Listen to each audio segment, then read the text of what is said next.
नमस्कार, one India Hindi में आपका स्वागत है। मैं हूं शिखा धूरिया। देश में भीषण कोरोना संकट के दौरान सरकार के कोविड प्रबंधन पर देश दुनिया में उठ रहे सवालों का अब विदेश मंत्री एस जयशंकर ने जवाब दिया है। उन्होंने कहा कि देश में कोविड-19 की दूसरी लहर ने सभी को हैरान कर दिया। विदेश मंत्री ने यह दावा किया कि केंद्र सरकार ने लोगों को ऑक्सीजन मुहैया कराने के लिए जमीन आसमान एक कर दिया है। विदेश मंत्री जयशंकर ने भारत की वैक्सीन डिप्लोमेसी का भी बचाव किया। उन्होंने कहा कि भारत ने कोवैक्स समझौते के तहत अन्य देशों में वैक्सीन भेजने के लिए अंतर्राष्ट्रीय करार किया है। टाइम्स ऑफ इंडिया ने जयशंकर के हवाले से कहा, कई देशों को कम कीमत पर टीके देने की बाध्यता थी। हमें अपने पड़ोसी मुल्कों की भी चिंता थी और हम नहीं चाहते थे कि हमारे घर के दरवाजे के बाहर महामारी फैले।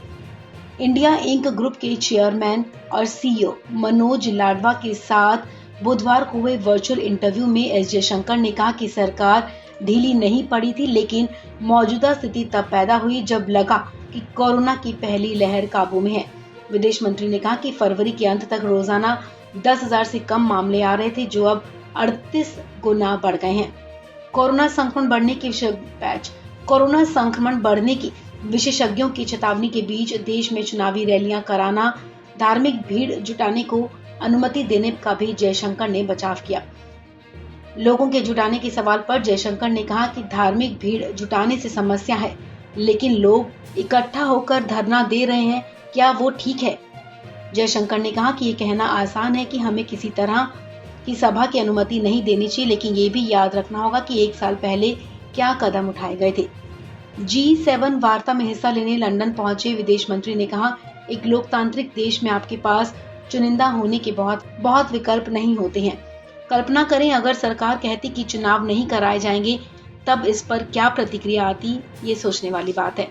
उन्होंने कहा कि 1 साल पहले हमने लॉकडाउन लगाया क्योंकि इस महामारी से निपटने में हम सक्षम नहीं थे।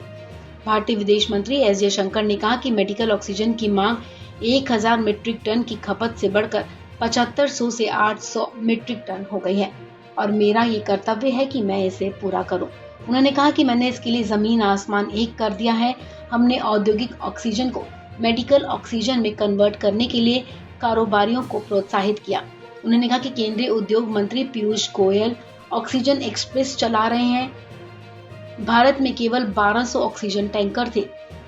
विदेश मंत्री ने कहा कि नाइट्रोजन टैंकर को ऑक्सीजन टैंकर में बदलने की हमने पूरी कोशिश की है और विदेशों से भी टैंकर खरीदने की कोशिश हमारी जारी है।